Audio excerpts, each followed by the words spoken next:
좋은 교회, 좋은 TV. 예수님께서는 산상수훈의 말씀을 우리에게 주시면서 하나님 나라가 이미 임하였고 하나님 나라의 복된 자녀의 모습은 어떠해야 되는지에 대해서 우리에게 말씀을 주셨습니다. 그런데 이 말씀들을 우리가 살펴보면 볼수록 우리에게 큰 부담으로 다가오지 않을 수 없습니다. 너무나 어떻게 보면 율법보다도 더 지키기 어려운 말씀을 우리에게 주시는 것 같아요. 그런데 어떻게 보면 그래서 천국 백성의 모습이 이뤄야 되지 않을까 생각되어지기도 합니다. 문제는 우리가 이 말씀대로 지켜낼 수가 없다라는 것이죠. 도대체 우리는 이 말씀을 지킬 수 없는데 어떻게 이 말씀들을 지킬 수가 있겠습니까? 라고 물을 때에 예수님께서는 오늘 말씀을 통해서 너희가 지켜낼 수 있다라고 말씀을 하시는 것 같아요. 오늘 말씀에서 그 대답을 찾고 또 오늘 하루도 이 말씀을 붙들고 승리하는 하루가 되었으면 좋겠습니다. 제7장 비판을 받지 아니하려거든 비판하지 말라. 너희가 비판하는 그 비판으로 너희가 비판을 받을 것이요 너희가 헤아리는 그 헤아림으로 너희가 헤아림을 받을 것이니라. 어찌하여 형제의 눈 속에 있는 티는 보고 내 눈 속에 있는 들보는 깨닫지 못하느냐? 보라, 내 눈 속에 들보가 있는데 어찌하여 형제에게 말하기를 나로 내 눈 속에 있는 티를 빼게 하라 하겠느냐? 외식하는 자여, 먼저 내 눈 속에서 들보를 빼어라. 그 후에야 밝히 보고 형제의 눈 속에서 티를 빼리라. 거룩한 것을 개에게 주지 말며 너희 진주를 돼지 앞에 던지지 말라. 그들이 그것을 발로 밟고 돌이켜 너희를 찢어 상하게 할까 염려하라. 구하라. 그리하면 너희에게 주실 것이요. 찾으라. 그리하면 찾아낼 것이요. 문을 두드리라. 그리하면 너희에게 열릴 것이니. 구하는 이마다 받을 것이요. 찾는 이는 찾아낼 것이요. 두드리는 이에게는 열릴 것이니라. 너희 중에 누가 아들이 떡을 달라 하는데 돌을 주며 생선을 달라 하는데 뱀을 줄 사람이 있겠느냐? 너희가 악한 자라도 좋은 것으로 자식에게 줄 줄 알거든.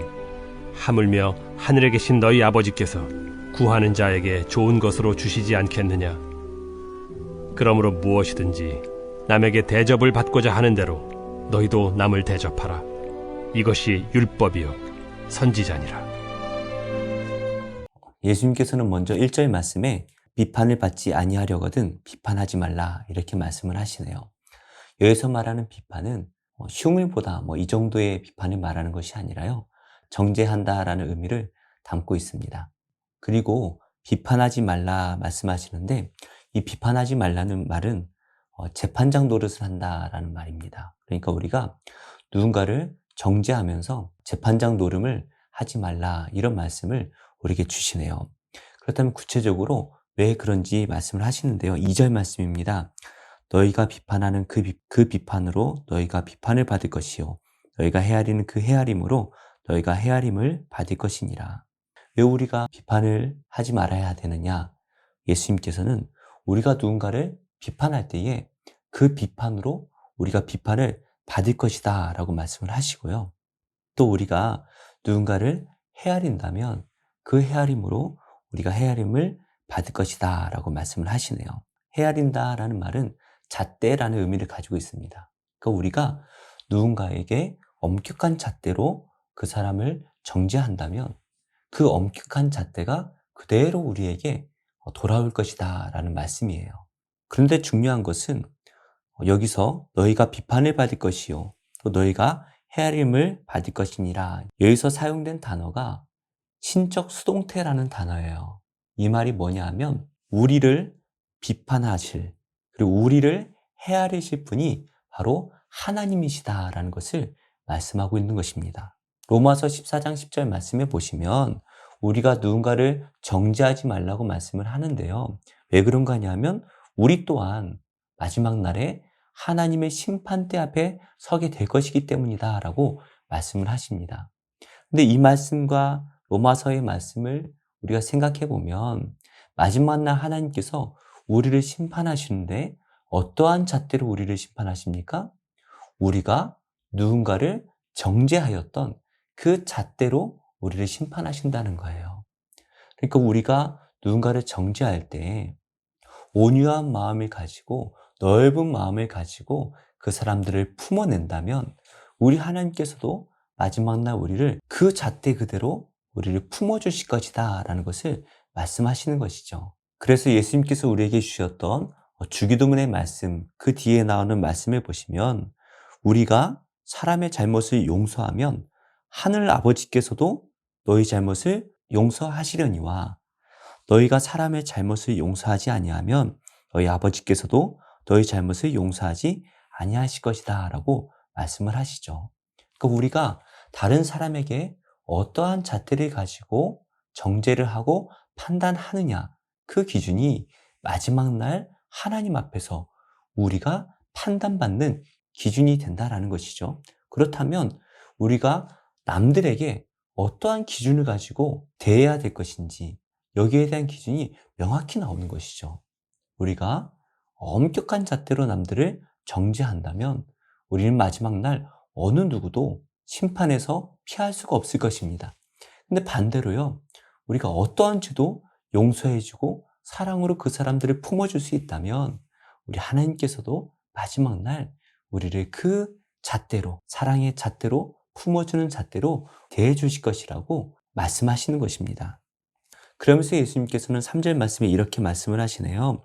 어찌하여 형제의 눈 속에 있는 티는 보고 내 눈 속에 있는 들보는 깨닫지 못하느냐. 이 티라는 말은 작은 가시를 말합니다. 가시는 아주 가늘하죠. 그런데 이 들보라는 것은 옛날 집에 가보시면 천장을 받쳐주는 중간에 큰 통나무가 있지 않습니까? 그게 들보입니다. 그러니까 남의 눈 안에 있는 작은 티는 우리가 너무나 잘 보는데 내 눈 안에 있는 그 두꺼운 통나무는 보지 못한다는 것이에요. 사실 이것이 우리 인간의 본성 아닐까요? 누구나 이렇게 남을 정죄하기는 쉽게 하고 나를 돌아보는 일은 어려운 것 같습니다. 그러면서 예수님께서는 4절 말씀에 보라 내 눈 속에 들보가 있는데 어찌하여 형제에게 말하기를 나로 내 눈 속에 있는 티를 빼게 하라. 이 말씀을 보니까 남을 비판하고 정죄하는 사람, 그 사람 눈에는 들보가 있다라고 말씀을 하시네요. 그러면서 5절 말씀에 외식하는 자여 먼저 내 눈 속에서 들보를 빼어라. 그 후에야 밝히 보고 형제의 눈 속에서 티를 빼리라. 외식한다라는 말은 가면을 쓴다라는 말입니다. 그러니까 겉과 속이 다르다라는 것이죠. 겉으로는 선한 척을 하면서 속에는 죄악으로 가득한 사람이 바로 이 외식하는 자입니다. 산상수훈 말씀에서는 의로운 사람의 반대말로 바로 이 외식하는 사람에 대해서 말씀을 하시는데요. 그 이유는 이 외식하는 사람의 눈에는 들보가 박혀 있기 때문입니다. 그러니까 눈에 그 큰 들보가 박혀 있으니까 제대로 볼 수가 없는 거예요. 어둠 가운데 있는 것입니다. 그러다 보니까 어느 것이 선한 것이고 어느 것이 악한 것인지 전혀 구분을 할 수가 없는 것이에요. 이렇게 눈에 들보가 박혀서 선과 악을 구분할 수 없는 어두움 가운데 살아가는 이 사람이 남의 눈에 있는 티를 가지고 이것이 옳다 그르다라고 구분할 수가 없다라는 것이죠. 남뿐이겠습니까? 자기 안에서도 내가 지금 하고 있는 이 일이 옳은 일인지 나쁜 일인지 전혀 구분할 수가 없어서 이 사람은 전혀 의로움을 행할 수가 없는 사람인 것이죠. 그렇다면 어떻게 해야 됩니까? 먼저 자기 눈 안에 있는 들보를 빼내야 된다는 것입니다. 내 눈 안에 있는 들보를 빼낼 때에 예수님의 그 빛이 내 안에 들어오고 내 안이 밝아짐으로써 선과 악이 무엇인지 제대로 알 수가 있고 우리가 의의 길로 나아갈 수가 있다는 것이죠. 그래야만 우리가 빛의 자녀로 거듭나서 이 세상의 어두운 가운데 살아가는 사람들을 빛으로 인도해 갈 수가 있는 것이죠. 그래서 여기에서 말씀하시는 이 밝히 보고라는 단어는 시각장애인을 예수님께서 고쳐주셨을 때에 그 사람이 나음을 받을 때 그때 사용된 단어가 이 바로 밝히 본다라는 단어입니다. 그러니까 우리가 선과 악을 제대로 구분할 수 없도록 막아버린 이 들보를 빼어냄으로써 영적인 눈이 뜨여짐으로 선과 악을 온전히 구분할 수 있는 하나님의 빛의 자녀로 다시 태어나야 된다라는 것을 말씀하시는 것이죠. 그러면서 6절 말씀에 거룩한 것을 개에게 주지 말며 너희 진주를 돼지 앞에 던지지 말라. 그들이 그것을 발로 밟고 돌이켜 너희를 찢어 상하게 할까 염려하라. 예수님께서 이 개와 돼지를 비유를 말씀하시는데요. 이 개와 돼지는 바로 외식하는 자들을 말씀하시는 거예요. 그래서 눈에 들보가 박혀서 선과 악을 제대로 구분할 수 없는 이들은 하나님 나라의 이 복음을 전해줘야 이것을 온전히 구별하지 못하고 이것이 좋은 것인지 나쁜 것인지 구분할 수가 없기 때문에 오히려 복음을 전하는 자들을 공격하게 될 것이다 라는 것을 말씀하십니다. 그러면 악한 자들에게는 복음을 전하면 안 되는 것일까요? 그렇지 않죠. 교만한 자나 악한 자에게도 우리는 복음을 전해야 됩니다. 그래서 그 사람들의 눈에 있는 들보를 빼어낼 수 있도록 우리가 기도를 해야 되는 것이죠. 어쩌면 성경에 나오는 바리새인과 서기관 외에도 우리 안에도 이러한 교만이 있지 않나 싶어요. 외식하고자 하는 마음, 그리고 교만한 마음이 우리 마음에도 계속 있는 것을 고백합니다. 그렇다면 어떻게 해야 됩니까? 하나님의 자녀들이 어떻게 하면 이 외식하는 것과 교만한 것에서 벗어나서 정말 이 하나님의 의로움을 드러내는 천국 백성의 모습을 살아낼 수 있는 것일까요? 오늘 7절 말씀부터 거기에 대해서 예수님께서 답을 주십니다. 사실 7절 말씀부터 나오는 이 말씀들은 우리가 하나님께 간절히 기도하면 반드시 들어주신다라는 말씀으로 우리가 잘 알고 있는데요. 우리가 읽은 이 말씀 바로 앞에 나오는 6장의 말씀에서 이 세상의 것들을 염려하고 그것들을 구하는 사람들은 이방인과 같다라고 말씀을 하셨죠. 이방인들이 구하는 것과 동일한 것을 우리가 구하면 안 되고 구하지 말라고 말씀하신 예수님께서 간절하게 구하면 다 주실 거다라고 말씀하시는 건 좀 말이 맞지 않는 것 같아요. 오늘 7절 말씀에 나오는 구하라 그리하면 너에게 주실 것이요 찾으라 그리하면 찾아낼 것이요 문을 두드리라 그리하면 너에게 열릴 것이니 이 말씀은 우리가 구할 하나님 나라와 그의 의를 우리가 구한다면 우리에게 주실 것이고 찾아낼 것이고 하나님 나라의 문이 우리에게 열릴 것이다 라는 것을 우리에게 약속하시는 말씀이죠. 8절 말씀에 나오는 구하는 이마다 받을 것이요 찾는 이는 찾아낼 것이요 두드리는 이에게는 열릴 것이니라. 우리가 받을 것, 우리가 찾아낼 것, 우리에게 열릴 것은 바로 11절 말씀에 나오는 좋은 것입니다. 그렇다면 이 좋은 것은 무엇일까요? 누가복음 11장 13절 말씀에는 이 좋은 것이 바로 성령이다라고 말씀을 하시는데요. 마태는 이것을 성령이라고 구체적으로 말씀하지 않으시죠. 그래서 우리가 이것을 누가복음의 말씀에 나오는 성령으로 이해해도 되겠지만 적어도 우리가 문맥을 따라가고 있는 이 상황 속에서는 하나님의 나라와 그의 의가 우리에게 주어지고 열릴 것이다 라고 문맥적으로 이해해야 될 것 같습니다. 사실 우리가 지키기 너무 어려운 말씀들 아닐까요? 특별히 마태복음 5장 48절 말씀에 하나님의 온전하심과 같이 너희도 온전하라는 이 말씀은 우리가 지키기에 불가능한 말씀과 같습니다. 하지만 우리가 천국 백성이라면 하나님의 온전하심과 같이 온전해야 되지 않을까요? 그것이 천국 백성의 모습이고 천국의 모습이 아닐까 생각되어집니다. 그렇다면 우리가 어떻게 그렇게 할 수 있습니까? 7절 말씀, 8절 말씀이죠. 구하라, 찾으라, 문을 두드리라. 우리가 하나님의 나라와 의를 구한다면 우리 하나님께서 주실 것이다 라고 약속을 하십니다.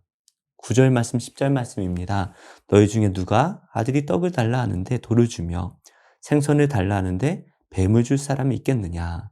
너희가 악한 자라도 좋은 것으로 자식에게 줄 알거든 하물며 하늘에 계신 너희 아버지께서 구하는 자에게 좋은 것으로 주시지 않겠느냐. 우리 하나님께서는 우리에게 필요한 것과 필요하지 않은 것을 너무나 잘 아시는 분이십니다. 그래서 우리가 하나님의 나라와 그의 의를 구한다면 하나님께서 너무나도 당연하게 그것들을 채워줄 줄로 믿습니다. 12절 말씀은 그러므로 라는 단어로 시작을 하네요. 이 그러므로 라는 단어는 7장 1절 말씀의 결론일 수도 있고요. 5장 17절 말씀, 예수님께서 우리에게 율법과 선지자의 글을 다시 해석해 주시는 이 말씀에 대한 결론이기도 합니다. 그 결론이 무엇인가요? 무엇이든지 남에게 대접을 받고자 하는 대로 너희도 남을 대접하라. 이것이 율법이요 선지자니라. 이 12절 말씀을 황금률이라고 부릅니다. 왜냐하면 AD 200년경에 알렉산더 시베루스 황제라는 사람이 이 말씀을 벽에다가 황금으로 새겨 놓았기 때문이라고 하네요. 세상의 가르침도 그렇죠. 우리가 누군가에게 대접을 받고 싶은 대로 대접하는 것 참 좋은 일입니다. 하물며 하나님의 자녀가 그렇게 사는 것이 너무나 당연한 것이 아닐까요? 만약에 모든 사람들이 자신이 받고 싶은 대로 남에게 대접을 하며 살아간다면 그것이 바로 천국이 아닐까 생각이 되어집니다. 그래서 예수님께서는 구약에 많은 율법들이 나오고 선지자의 많은 가르침들이 있지만 그 모든 가르침이 우리가 누군가에게 대접을 받고 싶은 대로 행동하는 것, 그것이 하나님께서 기뻐하시는 율법이다라고 말씀을 하십니다. 말씀의 결론을 맺겠습니다. 하나님 나라는 이미 시작되었습니다. 이렇게 살 수 없다라고 말하는 그 사람들을 향해서 이미 수많은 선조들이 이 말씀대로 살아냈고 누구보다 예수님께서 완벽하게 이 율법을 완성하셨죠. 우리는 그저 매일매일 예수님께서 따르라 말씀하시는 그 부르심에 순종하며 나아가기만 하면 됩니다. 오늘 우리 예수님께서 우리에게 이렇게 말씀하시네요. 남에게 대접을 받고자 하는 대로 너희도 남을 대접하라. 대접해주고 싶은 마음보다 화를 내고 싶고 뺨을 때리고 싶게 만드는 이 약한 세상이지만 오히려 그들에게 우리가 하나님 자녀의 모습을 보여준다면 우리 하나님께서도 우리를 그렇게 선하게 대해줄 줄로 믿고요. 우리는 그렇게 살아갈 수 없지만 오늘도 기도하시면서 구하고 찾고 문을 두들기심으로 하나님의 의로움과 하나님의 나라를 구하실 때에 천국 백성의 온전한 삶을 능히 살아낼 수 있으리라 믿습니다. 이 약한 세상 속에서 오늘도 승리하시고 기쁨으로 하나님 자녀의 모습을 살아내는 모든 성도님들과 제가 되기를 예수님의 이름으로 축복합니다. 아무도 예배하지 않는 그곳에서 주를 예배하리라. 아무도 찬양하지 않는 그곳에서 나 주를 찬양하리라. 누구도 헌신하지 않는 그곳에서 주께 헌신하리라. 누구도 증거하지 않는 그곳에서 나 주를 증거하리라. 내가 밟는 모든 땅 주를 예배하게 하소서. 주의 보혈로 덮어지게 하소서. 내가 선이고 주의 거룩한 곳 되게 하소서. 주의 향기로 물들이소서.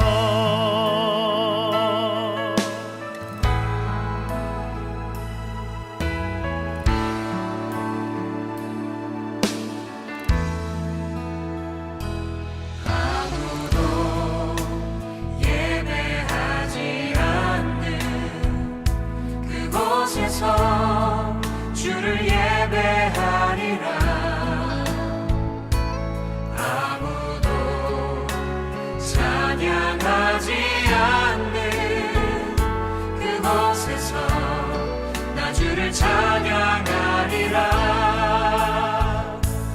누구도 헌신하지 않는 그곳에서 주께 헌신하리라. 누구도 증거하지 않는 그곳에서 나 주를 증거하리라. 내가 밟는 모든 땅 주를 예배하게 하소서. 주의 보혈로 덮어지게 하소서. 내가 선 이곳 주의 거룩한 곳 되게 하소서. 주의 향기로 물들이소서. 내가 밟는 모든 땅 주를 예배하게 하소서. 주의 보혈로 덮어지게 하소서.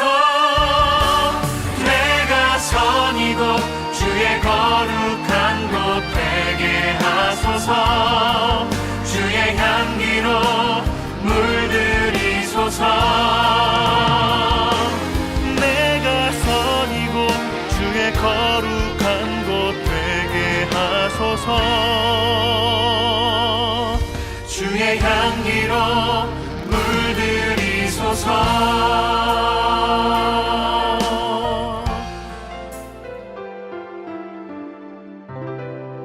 좋은 교회, 좋은 TV.